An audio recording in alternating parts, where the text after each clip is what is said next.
Acne with dry skin വളരെ പാടാണ് ഇങ്ങനത്തെ ഒരു സ്കിന്നെ കെയർ ചെയ്യാന്ന് പറഞ്ഞത്. കാരണം ആക്നീസിന് ട്രീറ്റ്മെന്റ് വേണ്ടി സ്കിൻ ഡ്രൈ ആക്കാനും പറ്റില്ല. ഡ്രൈ സ്കിൻ ആയതുകൊണ്ട് മോയ്സ്ചറൈസർ വിട്ടൊരു കളിയുമില്ല. നമുക്ക് എന്തെങ്കിലും സ്കിൻ പ്രോബ്ലംസ് നമ്മുടെ ഹോം റെമഡീസിൽ നിൽക്കാണ്ടായ പൊതുവെ നമ്മൾ എന്താ ചെയ്യുക, ഏതെങ്കിലും പ്രോഡക്റ്റ് യൂസ് ചെയ്യും അല്ലെങ്കിൽ ഡോക്ടറെ പോയി കാണും. അങ്ങനെ എന്റെ ആക്നീസ് ഹോം റെമഡീസിൽ നിൽക്കാണ്ടായപ്പോൾ ഞാൻ യൂസ് ചെയ്തൊരു പ്രോഡക്റ്റ് ആണ് ഇന്നത്തെ വീഡിയോയിൽ കാണിക്കുന്നത്.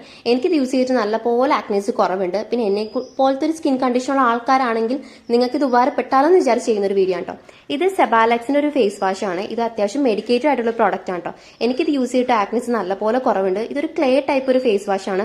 മോർണിംഗ് ഞാൻ മിനിമലിസ്റ്റിന് നമ്മുടെ ഒരു വീഡിയോയിൽ കാണിച്ചിരുന്നു ആ ഫേസ് വാഷും. ഈവനിങ് ഞാൻ ഈ ഒരു സെബാലക്സിന്റെ ഫേസ് വാഷ് ആണ് യൂസ് ചെയ്യുന്നത്. എനിക്ക് ആക്നീസ് നല്ലപോലെ കുറവുണ്ട്. പിന്നെ ചെറിയ രീതിക്ക് ഒരു ഡ്രൈനെസ് നമുക്ക് ഈ ഒരു ഫേസ് വാഷ് യൂസ് ചെയ്യുമ്പോൾ അതൊരു മോയ്സ്ചറൈസർ ഉപയോഗിച്ചാൽ മാറാവുന്ന ഒരു കാര്യമുള്ളൂ. പിന്നെ ടാനൊക്കെ ചെറിയ രീതിയിലുള്ള ടാനൊക്കെ നമുക്ക് മാറ്റി കിട്ടും. അതുകൊണ്ട് സ്കിന്നൊക്കെ ചെറുതായിട്ടൊരു ഗ്ലോ ഒക്കെ ആവും. അപ്പൊ എന്നെ പോലത്തെ ഒരു സ്കിൻ കണ്ടീഷൻ ആർക്കെങ്കിലും ഒരാൾക്ക് ഈ ഒരു വീഡിയോ ഉപകാരപ്പെട്ടാലോ എന്ന് വിചാരിച്ചിട്ട് ചെയ്യുന്നതാണ് കേട്ടോ. അപ്പൊ നമുക്ക് അടുത്ത വീഡിയോ കാണാം.